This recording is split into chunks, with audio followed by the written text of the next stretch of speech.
Assalamualaikum warahmatullahi wabarakatuh. Salam jurnal. Halo Sobat Mantap, kembali lagi di Mantap Podcast bersama saya Ira Ramadhani. Hari ini spesial banget karena kita kedatangan dua siswa yang baru saja terpilih menjadi Ketua dan Wakil Ketua OSIM MAN3 Palembang periode 2025-2026. Langsung aja, ini dia Fawas dan Mutiara. Boleh perkenalan dulu kepada Sobat Mantap? Halo teman-teman, saya Muhammad Fawas Rahman sebagai Ketua OSIM 2025-2026.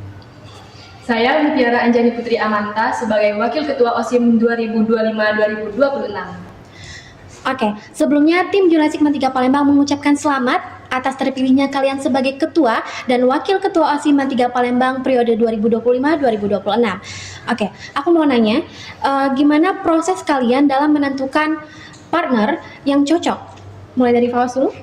Kalau partner, boleh ini. Jadi partner kami itu awalnya kami mikirin untuk penyalonan, itu sebenarnya udah dari masuk semester 2 kita. Oh, udah matang Masuk, banget ya. Iya, jadi pas kelas 11 itu kami udah mikirin.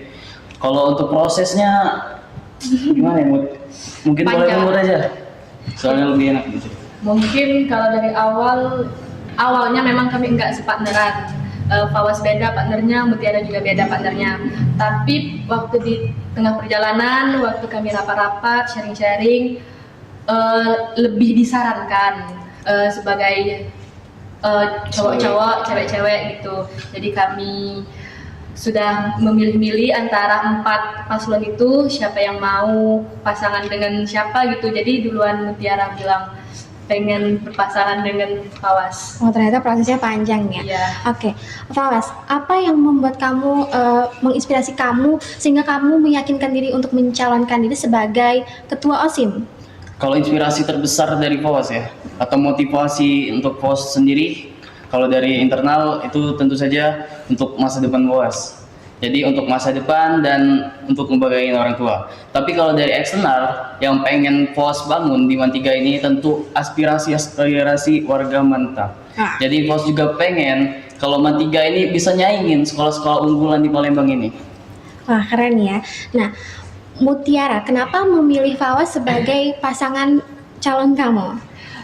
Aduh, mungkin kalau ditanya agak bingung ya kenapa, tapi Mutiara ngerasa selama perjalanan proses pencalonan sebenarnya masuk-masuk aja sama si Fawas. Fawas juga keluar idenya bagus-bagus banget. Dia juga gimana ya, untuk berpendapat itu dia nggak takut, dia ngasih saran terus-menerus. Jadi aku bisa nyimbangin nih, dia maunya gini, aku maunya gini. Jadi mungkin enak kok sama partneran sama dia itu. Mantap. Kalau Fawas, kenapa milih Mutiara sebagai partnernya? Kalau Fawas milih partner Mutiara karena partner Mutiara dari sebanyak partner semua paslon-paslon itu bagus. Semua punya karakternya sendiri, punya pribadinya sendiri. Tapi Fawas milih Mutiara karena mungkin dari kami OSIM dari kelas 10 udah kepilih dan Fawas sudah ngelihat track record dia. Jadi Fawas udah tahu nih, oh Mumut gini-gini orangnya. Jadi ya seiring berjalannya waktu, jadi kami berdua partneran. Wow, oke. Selain OSIM, apakah kalian juga aktif di organisasi atau kegiatan lainnya? Mulai dari Fawas dulu mungkin? Oh tentu, kalau eskul dari kelas 10 itu Fawas pernah ikut Taekwondo Mantap. Taekwondo Mantap itu pernah ngejuarain Kyorugi 1 di MAN3 aulanya. Wow, Itu keren tingkat sekali ya. sumsel dan ikut ekstrakurikuler KIR karena anak riset. Jadi KIR itu ya peneliti, terus juga ikut di luar itu FOSTAN, Forum OSIS Sumatera Selatan. Kalau ekskul lainnya? Kalau ekskul lainnya ikut Paskib. Nah kemarin juga Bos pernah ikut sebagai pengibar ya di 17 Agustus. Produktif banget ya. Oke, kalau Mumut? Ya mungkin awalnya untuk awal-awal kelas 10 itu aku nggak ada ekskul sama sekali. Jadi aku fokus lebih masuk OSIM. Terus di tengah perjalanan semester 2 kelas 10 itu aku masuk Paskib. Jadi kalau untuk organisasi di luar itu aku ada juga ikut FOSTAN juga sama kayak Fawas, Forum OSIS Sumatera Selatan. Nah karena ikut Paskib nih, jadi kan kami tuh ada namanya PPI. Kemarin itu Mumut ikut Paskib karena PPI juga. Jadi PPI itu seiring berjalannya PPI itu, jadi kami juga saling kenal. Oh, makin akrab ya. Ya. Nah, dengan kesibukan kalian, bagaimana cara kalian membagi waktu dengan belajar dan organisasi? Kalau bagi waktu dengan belajar organisasi itu tentu kita kan pasti setiap guru itu bakal ada data nilai. Ada nilai-nilai yang kosong ataupun itu pasti bakal kita kejar. Dan organisasi itu kalau bos setiap kita mikir organisasi kalau kita lagi dihadapi dengan belajar, kita bakal tetap belajar. Tapi kalau memang ada rapat organisasi itu akan di luar pelajaran. Jadi tentu saja untuk pembelajaran kita akan mementingkan apa yang akan dipelajari besok. Oke, benar. Dan apa yang akan dihadapi event-event selanjutnya. Oke, kalau Mutiara gimana tuh cara membalanskan antara sekolah dan organisasi? Mungkin kalau aku itu ada yang namanya skala prioritas gitu ya. Jadi kita harus mendahulukan mana yang lebih penting gitu. Jadi misal saya lebih diperlukan di akademik atau pelajaran saya ada yang kosong atau ada yang kurang, itu pasti saya akan memprioritaskan akademik saya terlebih dahulu. Tapi jika saya sangat diperlukan di dalam OSIM, itu pasti saya akan datang ke rapat tersebut atau akan lebih memprioritaskan itu rapat atau semacam ya diskusi rapat OSIM gitu. Jadi kalau menurut Mutiara, ambil terlebih dahulu yang lebih penting, yang paling penting sama yang tenggat waktunya paling deket. Jadi kalau misal tugas deadline-nya besok, jadi harus ngerjain tugas dulu. Gitu sih. Oke, dengan cara memprioritaskan mana yang lebih penting ya. Ya. Nah, kan kemarin sudah dilaksanakan kampanye atau pemilihan. Selama kampanye, apa hal yang kalian lakukan untuk dapat menarik atau meyakinkan warga sekolah untuk memilih kalian? Kalau dari Paul sendiri, kampanye paling simpel itu senyum. Jadi kampanye paling simpel itu senyum. Kenapa Paul ngomong paling simpel? Karena memang kita tinggal senyum. Jadi kita senyum ke seluruh warga Mantap, seluruh kawan, guru. Jadi kita benar-benar memberitahu kalau kita itu ada di sini dan kita memiliki integritas. Kalau dari aku itu untuk meyakinkan warga Mantap itu dengan memberi proker-proker yang seru gitu. Salah satunya pasti siswa. Siswa pasti kan lebih suka yang acara yang meriah gimana gitu kan. Jadi kami ada salah satu proker kami yaitu namanya Market Day. Jadi itu untuk menarik perhatian siswa-siswa. Jadi kami mempunyai ide gitu untuk membuat proker yaitu Market Day. Terus dengan proker-proker kami yang kami jalankan apa yang akan kami ajukan itu pasti akan berat ya untuk dilaksanakan gitu. Tapi insya Allah kami bakal seusaha mungkin, semaksimal mungkin kami akan menjalankan proker tersebut dengan sesuai dengan keinginan siswa dan guru-guru. Nah, tadi kan Mutiara bilang ada proker atau program kerja. Nah, setelah terpilih ini apa program kerja yang ingin kalian wujudkan pertama kalinya? Kalau program pekerja yang paling kami inginkan itu adalah Big R ya. Jadi Big R itu adalah organisasi yang dimana di bawah BK. Jadi itu bakal dibikin organisasi untuk merangkul siswa-siswi dan itu bekerja sama dengan Duta Jenri. Ya, mungkin lebih dalamnya Big R itu sama aja dengan Pusat Informasi Konseling Remaja. Jadi aku lihat-lihat Man 3 ini belum ada nih namanya organisasi R. Jadi aku pengen numbuhin gitu, aku dan Pawas pengen numbuhin organisasi tersebut karena banyak Mutiara ngobrol, sharing-sharing sama teman-teman, katanya lebih nyaman bercerita dengan teman sebaya gitu kan daripada dibandingkan dengan guru yang lebih tua. Jadi kami punya ide gitu, kami akan membuat organisasi PIKR itu untuk mendengarkan keluh kesahnya anak-anak. Jadi siswa itu bisa cerita nih sama anggota PIKR gitu apa masalahnya. Mungkin PIKR nanti bakal membantu mencari keluar solusinya gitu. Misalnya dia ada masalah, dia pasti akan mencari gitu solusi untuk memecahin masalah siswa tersebut. Kira-kira apakah program kerja yang akan kalian wujudkan itu akan berjalan lancar? Gimana caranya biar itu akan terwujudkan?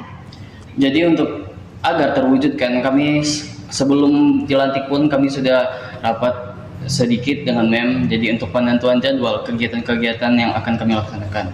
Jadi kami ada beberapa yang sudah dirapatkan dengan MEM, pembina OSIM, pembina MPK.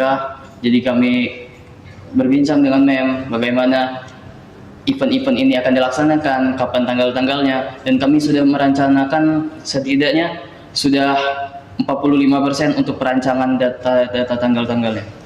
Nah, ini kan kalian sudah terpilih. Kalau misalnya ada anggota kalian yang malas bekerja, bagaimana cara kalian mengingatkan mereka atau memotivasi mereka? Boleh, Bu?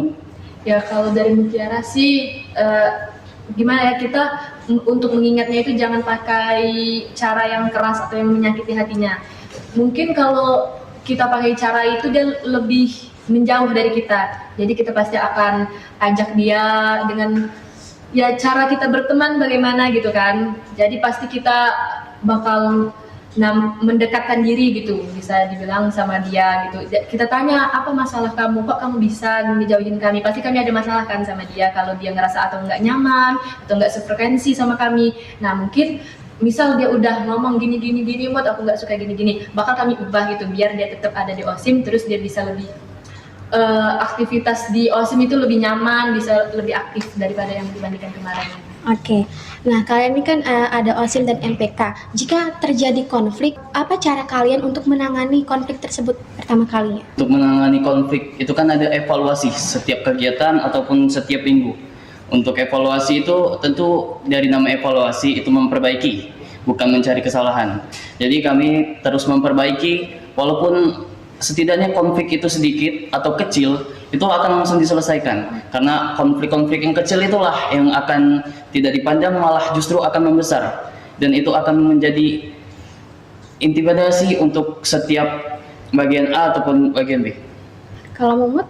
Ya pasti setiap organisasi itu ya namanya ada selek gitu biasa ya. Jadi kalau menurut Mutiara itu pasti kita selesaiin baik-baik. Bener kayak ada kata bos tadi, evaluasi itu memperbaiki yang salah. Jadi jika ada kami yang salah gitu, atau perkataan kami atau perilaku kami terhadap MPK itu salah atau yang buat mereka sakit hati, pasti kami pertama itu bakal minta maaf dan kami bakal rubah cara kami ke mereka gitu. Oke, bagus banget ya caranya. Nah, masuk ke segmen terakhir, harapan. Apa harapan kalian untuk OSIM atau Men3 ke depannya? Tentu saja besar harapan saya untuk OSIM dan Men3, karena OSIM ini yang saya harapkan bisa mewujudkan aspirasi siswa, mewujudkan event-event yang dapat menyaingi sekolah-sekolah unggulan lainnya di Palembang ataupun sampai ke nasional ya. Jadi saya sangat berharap kita bisa mengadakan event besar seperti Mantap Expo dan IAM. Kalau Mutiara? Mungkin untuk kedepannya semoga semenjak kami yang memegang organisasi ini, kedepannya OSIM lebih kompak lagi, dan untuk Men3 itu lebih jaya, lebih berkembang, karena ide-ide dari siswa itu insya Allah bakal kami wadahin, bakal kami saring-saring apa yang saja yang siswa pengen gitu. Jadi kalau siswa ada yang pengen kasih inspirasi itu nggak apa-apa, ajuin aja ke kami, bakal kami usahain gitu untuk mewujudkannya. Oke, masuk ke pertanyaan terakhir. Apa yang ingin kalian sampaikan untuk orang tua yang sedang menonton di rumah? Boleh Mutu. Untuk mama, papa, makasih selama ini doanya. Memang dari kemarin-kemarin mama sama papa yang selalu support Mumut, makasih. Terus terima kasih sudah membuat Mutiara percaya diri untuk menghadapi selama tes bertahap gini. Salah satunya itu debat orasi, itu Mutiara selalu cerita, takut gagal, takut salah omong, dengan selalu curhat pokoknya sama mama papa. Makasih banyak untuk mama papa doanya dan supportnya. Kalau dari bos ini, jadi fun fact, kalau sebenarnya bos kan dari sekolah Linggau. Oh, jauh ya? Iya, jadi orang tua juga masih di Linggau, dua orang tua. Jadi orang tua bos bisa dibilang bos tuh merantau ke Palembang dan jauh dari orang tua. Tapi bos mengucapkan terima kasih kepada Umi Abi karena selalu mensupport bos setiap kegiatan positif yang bos lakukan. Bos sangat berterima kasih sudah mendoakan bos dan membesarkan bos hingga titik ini. Bos akan membanggakan Umi Abi. Dan bos mohon maaf, pasti bos banyak salah dan bos sering melakukan kesalahan ataupun tidak menghubungi Umi dan Abi karena bos di Palembang di saat-saat setelah bos sibuk, tapi Umi Abi tetap mencari informasi tentang bos, mengabari bos. Terima kasih Umi Abi. Sangat mengharukan sekali ya. Nah, terima kasih kepada Fawas dan Mutiara sudah sharing bareng kita pada hari ini. Terima kasih juga kepada Sobat Mantap yang sudah mendengarkan. Demikian, saya Ira Ramadhani pamit undur diri. Wassalamualaikum warahmatullahi wabarakatuh. Salam jurnal.